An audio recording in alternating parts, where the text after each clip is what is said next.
Merry Christmas, everyone. You're listening to Red Pill 78. I am the corruption detector, and today is your Christmas news brief for December 25th, 2018.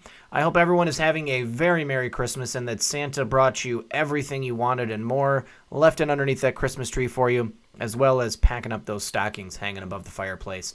First of all, we have an amazing array of notable stories for you, brought to you from a very particular research board. The very first story I want to go over is something from JudicialWatch, an amazing revelation that they have found in their investigations. JudicialWatch says, Defense State Department documents reveal Obama administration knew that al-Qaeda terrorists had planned Benghazi attack 10 days in advance. This is from May 18th, 2015, and I have never heard this before. This is amazing. I can't believe it hasn't been more widely known. JudicialWatch announced today that it obtained more than 100 pages of previously classified secret documents from the DoD and the Department of State, revealing that DoD almost immediately reported that the attack on the U.S. consulate in Benghazi was committed by the al-Qaeda and Muslim Brotherhood-linked brigades of the captive Omar Abdul Rahman, and had been planned at least 10 days in advance. Rahman is known as the Blind Sheikh and is serving life in prison for his involvement in the 1993 World Trade Center bombing and other terrorist acts. The new documents also provide the first official confirmation that shows the U.S. government was aware of arms shipments from Benghazi to Syria. The documents also include an August 2012 analysis warning of the rise of ISIS and the predicted failure of the Obama policy of regime change in Syria. The documents were released in response to a court order in accordance with the May 15, 2014 FOIA Act lawsuit brought against both the DoD and the State Department, seeking communications between the two agencies and congressional leaders on matters related to the activities of any agency or department in the U.S. government at the Special Mission Compound and or classified annex in Benghazi. Spelling and punctuation is duplicated in this release without corrections. A Defense Department document from the Defense Intelligence Agency dated September 12, 2012, the day after the Benghazi attack, details that the attack on the compound had been carefully planned by the Bokhar terrorist group to kill as many Americans as possible.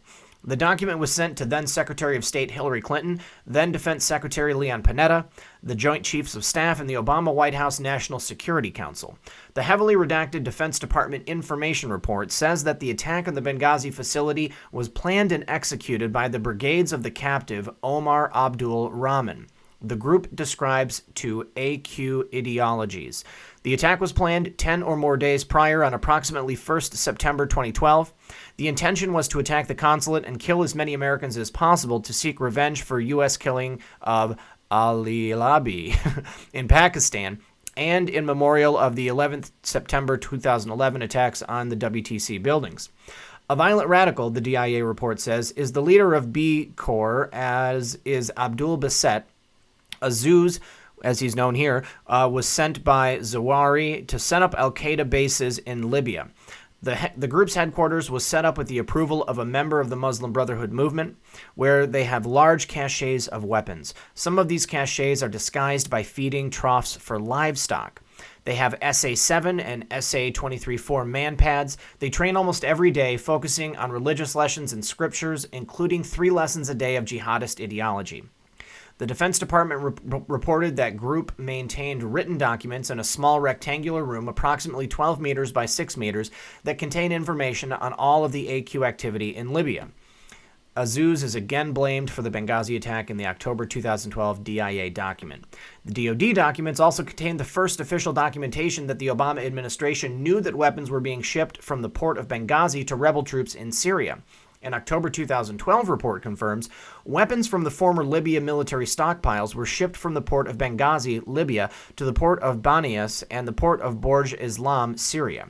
The weapons shipped during late August 2012 were sniper rifles, RPGs, and 125mm and 155mm howitzer missiles.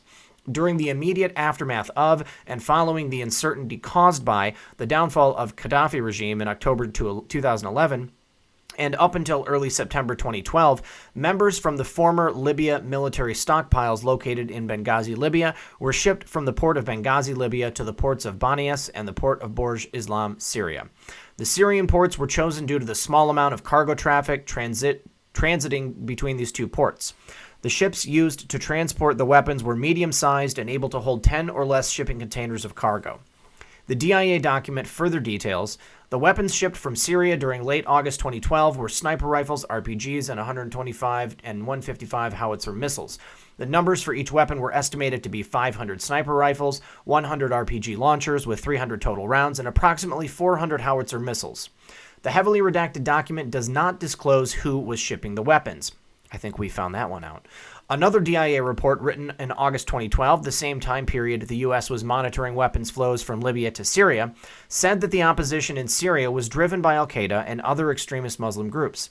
The Salafist, the Muslim Brotherhood, the Pkwy are the major forces driving the insurgency in Syria. The growing sectarian direction of the war was predicted to have dire consequences in Iraq, which included the grave danger of the rise of ISIS. The deterioration of the situation has dire consequences on the Iraqi situation and are as follows. This creates the ideal atmosphere for AQI to return to its old pockets in Mosul and Ramadi and will provide a renewed momentum under the presumption of unifying the jihad among Sunni Iraq and Syria, and the rest of the Sunnis in the Arab world against what it considers one enemy, the dissenters. ISI could also declare an Islamic State through its union with other terrorist organizations in Iraq and Syria, which will create grave danger in regards to unifying Iraq and the protection of its territory. Some of the dire consequences are blacked out by the DIA, but presciently warned one such consequence would be the renewing facilitation of terrorist elements from all over the Arab world entering into Iraqi arena. From a separate lawsuit, the State Department produced a document created the morning after the Benghazi attack by Hillary Clinton's offices and the Operations Center in the Office of the Executive Secretariat that was sent widely through the agency, including to Joseph McManus, then Hillary Clinton's executive assistant. At 6 a.m., a few hours after the attack, the top office of the State Department sent a spot report on the attack on U.S. diplomatic mission in Benghazi that makes no mention of videos or demonstrations. 4 COM personnel were killed and 3 were wounded in an attack by dozens of fighters on the U.S. diplomatic mission in Benghazi, beginning approximately 1550 Eastern Time. The State Department has yet to turn over any documents from the secret email accounts of Hillary Clinton and other top State Department officials. These documents are jaw-dropping. No wonder we had to file more FOIA lawsuits and wait over 2 years for them. If the American people had known the truth that Barack Obama, Hillary Clinton, and other top administration officials knew that the Benghazi attack was an al-Qaeda terrorist attack from the get-go and yet lied and covered this fact up, Mitt Romney might very well be president. And why would the Obama administration continue to support the Muslim Brotherhood even after it knew it was tied to the Benghazi terror attack and to al-Qaeda? These documents also point to connections between the collapse of the Libya and the ISIS war and confirm that the U.S. knew remarkable details about the transfer of arms from Benghazi to Syrian jihadists, stated Tom Fitton, JudicialWatch president. These documents show that the Benghazi cover-up has continued for years and is only unraveling through our independent lawsuits. The Benghazi scandal just got a whole lot worse for Barack Obama and Hillary Clinton. Wow. There's nuggets in here of things that I had heard previously, and I think that it explains why they didn't do more to stop this, because they were the ones who were actually shipping the weapons to the Syrian jihadists, because they were doing all they could to unseat Bashar al-Assad.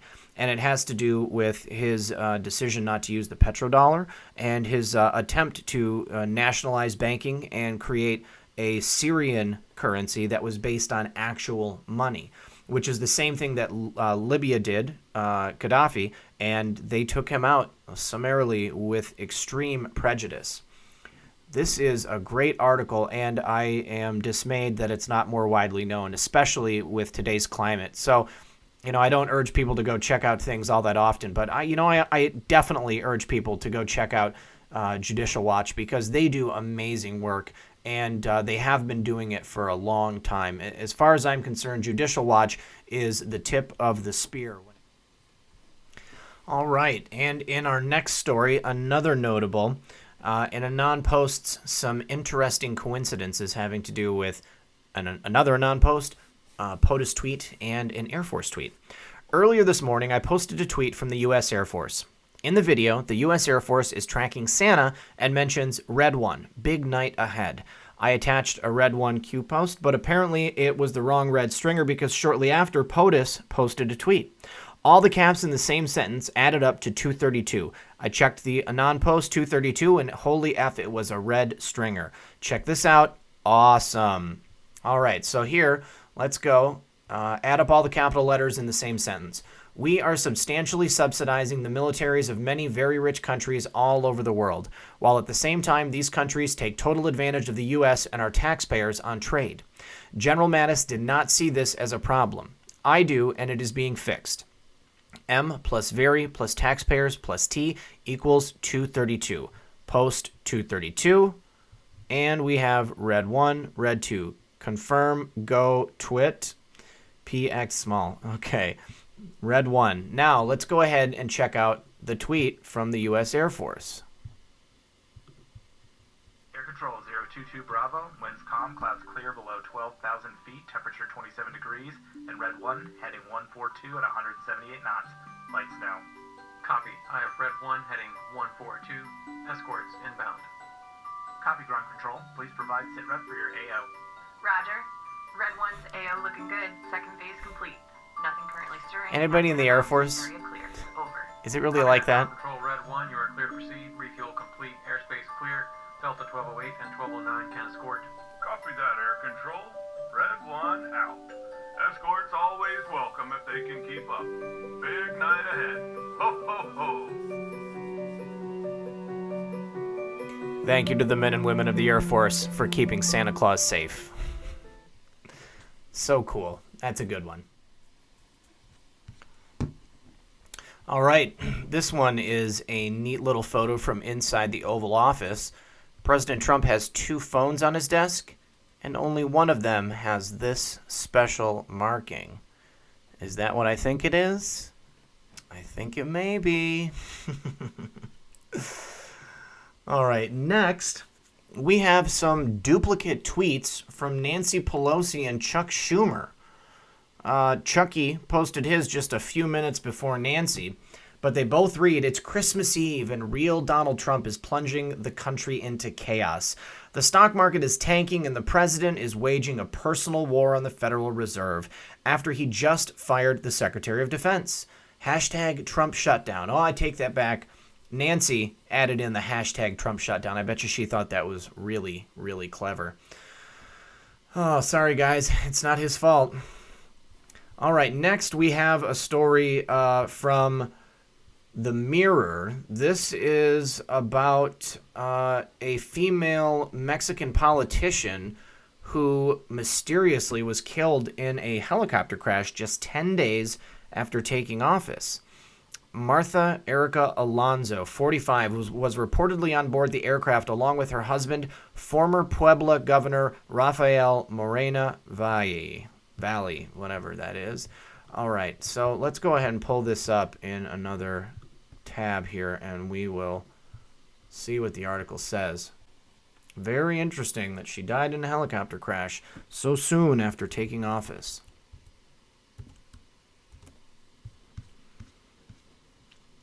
A trailblazing female politician has been killed in a helicopter crash in Mexico just 10 days after taking office. Martha Erica Alonso, 45, was on board the aircraft along with her husband, former Governor Rafael Moreno Valle Rosas, when it came down earlier today. The president of Mexico, Andre Manuel Lopez Obrador, confirmed Alonso and Valle died in the crash in the municipality of Coronango, Puebla. It is unclear if the pilot died. Alonso only assumed office as governor of Puebla on December 14th.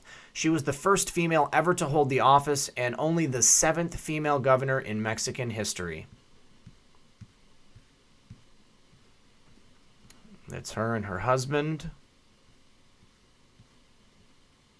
She died tragically 10 days later alongside her husband, a federal senator, and several other party officials. Wow, I wonder who else was in there. Former Mexican President Enrique Peña Nieto paid tribute to the couple on Twitter, sending his thoughts and prayers to the family. Don't speak Spanish, so I'm not going to read these. The couple were married in 2004. Rafael Moreno Valle Rosas was also a significant political figure, the Puebla having served as the governor prior to his wife's succession, serving from 2011 to 2017. The cause of the crash is not known. Wow, that is devastating. Martha, who has also been known by the surname Hidalgo, was a high-profile First Lady of Puebla when her husband served as governor. During that time, she worked on the National Action Party's fundraising panel, DIF. May they rest in peace. The PAN is in mourning, PAN President Marco Cortez said on Twitter.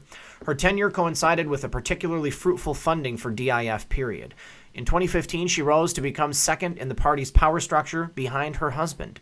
During her campaign for re-election, the first she has ever attempted, she distanced herself publicly from political links to her husband, though is understood to have shared several of his staff. Well, what political links was she distancing herself from?